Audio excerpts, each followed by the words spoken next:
कि जो लड़की होती है उसको क्वालिटीज़ का कॉन्ट्रास्ट चाहिए होता है, यानी कि एक गुड वुमेन हमेशा बैड बॉय से अट्रैक्टेड फील करती है और एक टॉक्सिक वुमेन एक नाइस गाय की तरफ अट्रैक्टेड फील करती है।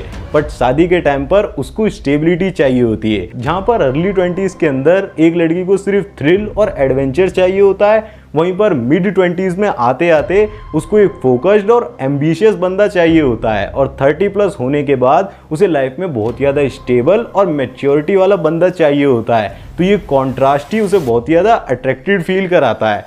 आपको उसकी सिचुएशन के हिसाब से खुद को चेंज करना होता है। इसी कॉन्ट्रास्ट को आज की इस वीडियो में हम डिटेल में समझेंगे।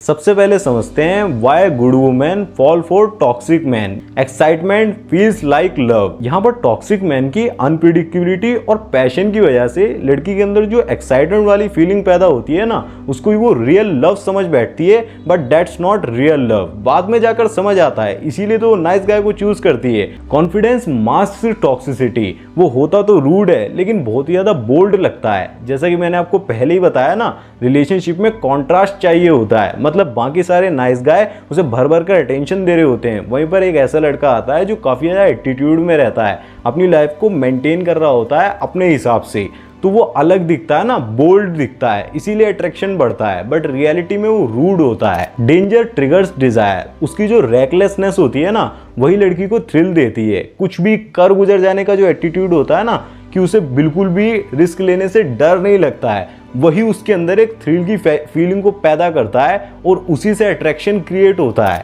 Scarcity creates value. जब वो इतना इजीली अवेलेबल नहीं होता ना, तो और भी ज़्यादा प्रीशियस लगता है। लड़की की नज़रों में वो एक चैलेंज की तरह दिखता है कि इसको तो सुधार कर ही रहूंगी, तो वो उसी के पीछे जाती है और उससे अट्रैक्टेड फील करती है। Rebellion feels powerful. उसके अगेंस्ट जाकर लड़की को अपना इंडिपेंडेंस फील होता है। उसको ऐसा लगता है कि मैं भी काफ़ी ज़्यादा पावरफुल हूँ। बट इसके अलावा भी काफ़ी सारे रीजंस होते हैं। ये सारा उसके दिमाग का गेम होता है। वो कैसे होता है, कैसे साइकोलॉजी वर्क करती है रिलेशनशिप में, टॉक्सिक बॉयज किस तरीके से मेंटेन करते हैं और क्या क्या क्वालिटीज होती हैं, वो आगे वीडियो में बताऊंगा। अब मैं आपको कुछ साइकोलॉजिकल ट्रिक्स के बारे में बताता हूं जो कि टॉक्सिक रिलेशनशिप्स में बहुत ही ज्यादा यूज करी जाती हैं। सबसे पहली ट्रिक होती है पुश पुल एडिक्शन गेम, यानी कि कभी तो बहुत ज्यादा इग्नोर करना, कभी टेंशन दिखाना, कभी इंटरेस्ट शो करना, तो इससे सामने वाला एडिक्टेड बन जाता है। उसके अंदर जो डोपामिन रिलीज होता है ना अटेंशन मिलने पर, वो उसी का एडिक्टेड बन जाता है। वो चाहता है कि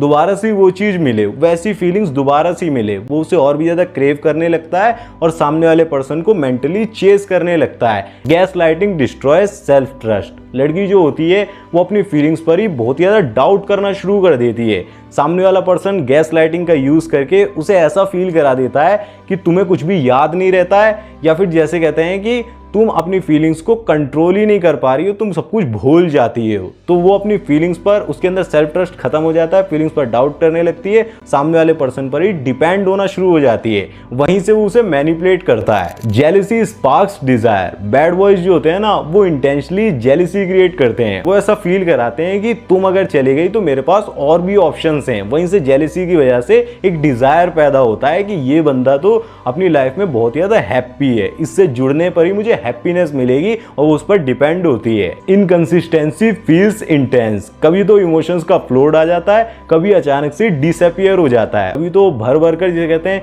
मैसेजेस करता रहता है कि मैं तुम्हें बहुत ज्यादा पसंद कर रहा हूँ, मिस कर रहा हूँ, और अचानक से कभी कभार ऐसा दिखा देता है कि मेरी लाइफ में बहुत लोग हैं, सिर्फ स्पेशल तुम प्रायोरिटी नहीं हो। तो यही चीज इमोशंस का जो कॉन्ट्रास्ट होता है उसे एडिक्टेड बनाता है, अट्रैक्टेड रखता है। यहाँ पर एक बोनस टिप भी शेयर कर देता हूँ कि जो बैड बॉयज होते हैं, टॉक्सिक मैन्स होते हैं, वो कभी भी जिसे कहते हैं किसी के साथ कमिटमेंट नहीं करते हैं, कमिटेड होते ही नहीं है रिलेशनशिप में, लेकिन वो रिलेशनशिप के अंदर अट्रैक्शन बनाए रखते हैं, एडिक्टेड सामने वाले को बनाए रखते हैं, और वो भी एक को नहीं, काफी सारे लोगों को, जिससे कि उनकी लाइफ में इंजॉयमेंट और थ्रिल बना रहे। Drama equals importance. लड़की सोचती है कि ड्रामा इज इक्वल टू उसे वैल्यू मिल रही है।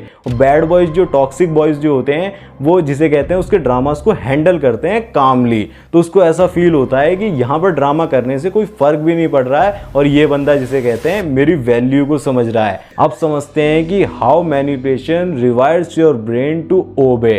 Reward punishment shapes behaviour. अगर लड़की बहुत ही ज़्यादा उसके हिसाब से रिएक्ट करती है, उसकी सारी बात मानती है, बहुत अच्छे से स्वीटली बिहेव करती है, तो वो उसे रिवॉर्ड देता है, बहुत सारे गिफ्ट्स देता है, कॉम्प्लीमेंट्स देता है। लेकिन अगर वो कुछ अपने हिसाब से करती है, कुछ गलत कर देती है, तो वहीं पर उसको साइलेंट ट्रीटमेंट देता है। और इसी तरीके से एक डॉग की तरह उसकी ट्रेनिंग होती है, उसके बिहेवियर को वो पूरी तरीके से शेप करता है। Fear bonds faster than love. वो लड़की को चिल्लाते हुए बोलता है, बहुत ज़्यादा एग्रेशन के साथ बोलता है कि अगर तुमने मेरे हिसाब से नहीं करा, दोबारा से ऐसा किया तो मैं तुम्हें छोड़ दूंगा। और वही जो होता है ना फियर, वो लड़की को मजबूर कर देता है एडजस्ट करने के लिए, वो उसके हिसाब से मैनेज करना शुरू कर देती है। और यहीं से जिसे कहते हैं वो लव समझने लगती है, बट एक्चुअल में वो फियर होता है। Validation becomes rare currency. जब एक लड़का बहुत ही कम मोमेंट्स पर अच्छी बातें करता है, उसकी तारीफ करता है ना, तो उसकी अटेंशन वैलिडेशन बहुत ही रेयर बन जाती है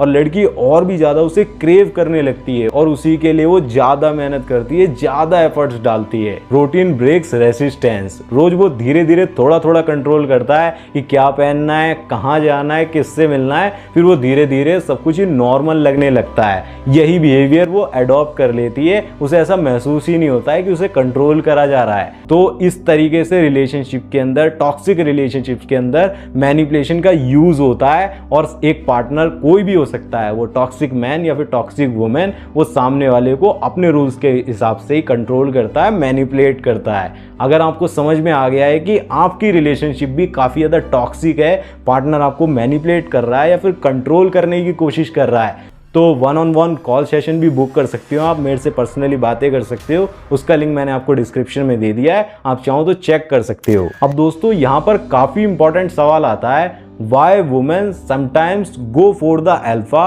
while other times she go for the bad boys.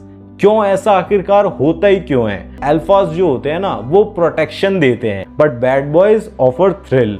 वो थ्रिल को ऑफर करते हैं, यानी कि एक्साइटमेंट देते हैं, मज़ा देते हैं। और अर्ली कॉलेज के अंदर ही, जब कॉलेज की स्टार्टिंग हो रही होती है, तो लड़की को बहुत ही ज़्यादा, जिसे कहते हैं, मज़ा ही तो चाहिए होता है, एक्साइटमेंट चाहिए होती है। मैंने कहा ना, अर्ली 20s में। Alpha is long term security. और शादी के टाइम पे उसके जो पेरेंट्स होते हैं ना, वो भी उसे पुश करते हैं एक रिस्पॉन्सिबल लड़के की तरफ जाने के लिए। Bad boy is a short term fantasy. Parties, trips और बहुत ही ज़्यादा घूमना फिरना, मजा करना, मस्ती करना, एड्रेनलिन रश, बहुत तेज बाइक चलाकर बहुत ही ज़्यादा अच्छा फील करना, ये सिर्फ लड़की के लिए शॉर्ट टर्म प्लेजर की तरह होता है, जो कि लॉन्ग टर्म में वर्क नहीं करता है। इसीलिए वो कभी भी शादी के लिए बैड बॉय को प्रेफर करना पसंद नहीं करती है। Context and situation decides desire. यानी कि मॉल के अंदर तो जिसे कहते हैं थ्रिल वाले बंदे को, टॉक्सिक मैन को डिसाइड कर लेती है, उसको डेट करती है, बट पेरेंट्स के सामने हमेशा वो एक रिस्पॉन्सिबल और एक सरकारी नौकरी वाला कह लो या फिर स्टेबल बंदे को ही चूज करती है, प्रेफर करती है। दोस्तों अब जानते हैं कि how bad boys get the female brain addicted.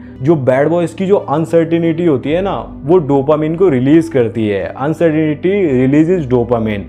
और जब लड़की ये बहुत ही ज़्यादा सोचने लगती है ना कि कब कॉल करेगा, कब नहीं करेगा, तो उसके दिमाग में डोपामिन रिलीज होता है बात करने पर, और उसी की वो एडिक्टेड बन जाती है। वहीं से इमेजिनेशन क्रिएट होती है, एक अनसर्टिनिटी क्रिएट होती है। Emotional roller coaster feels like thrilling. जो एक दिन इंटेंस रोमांस होता है ना, अगले दिन इग्नोरेंस होती है कि आप डिसअपियर हो गए।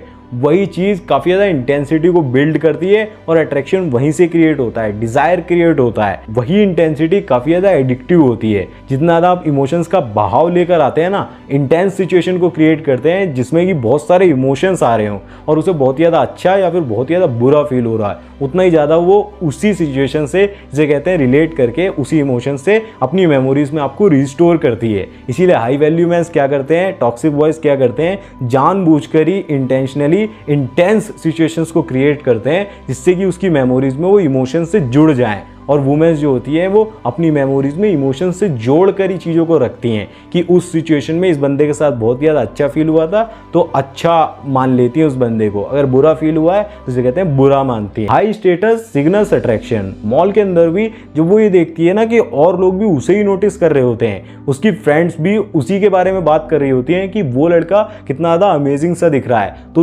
उसे एक सोशल प्रूफ मिल जाता है कि हाँ, इससे और भी ज़्यादा लड़कियाँ अट्रैक्टेड हैं, तो वो काफ़ी ज़्यादा स्पेशल है, वो सोचने लगती है इसमें कुछ तो अलग बात है, तभी तो इससे लोग इतने ज़्यादा अट्रैक्टेड हैं। यहाँ पर एक कमाल की बोनस टिप शेयर करना चाहूँगा जो मैंने अपने रियल लाइफ एक्सपीरियंस से सीखा है कि कभी भी जो लड़की होती है ना, अगर वो आपको किसी लड़की के साथ देखती है तो अट्रैक्शन मल्टीप्लाई होता है। उसको ऐसा लगता है कि ये बहुत ही ज़्यादा मैच्योर है और ये रिलेशन में पहले से ही है तो काफ़ी ज़्यादा एक्सपीरियंस्ड है, और वुमेन वांट्स एक्सपीरियंस्ड मैन। इसीलिए आपने नोटिस करा होगा अगर आपके साथ कोई बहन भी चल रही है ना, आपकी कोई कज़न वगैरह भी, तो ऑटोमेटिकली और लड़कियां भी आपको जिसे कहते हैं अटेंशन देने लगती हैं, आई कॉन्टैक्ट करने लगती हैं। Control feels like care. जब वो बहुत ही ज़्यादा पॉजेसिव होकर ये बोलता है ना कि ऐसी ड्रेस बिल्कुल भी मत पहनो, तो लड़की ये सोचती है कि ये केयर कर रहा है, ये कंसर्न है, वो चाह रहा है कि मैं ऐसी ना पहनूं, इसमें मेरा ही लॉस होगा। तो वो जिसे कहते हैं कंट्रोल को केयर समझ बैठती है और यही उसकी गलती होती है। इसी वजह से वो टॉक्सिक मैन या फिर बैड बॉय की तरफ अट्रैक्टेड फील करती है।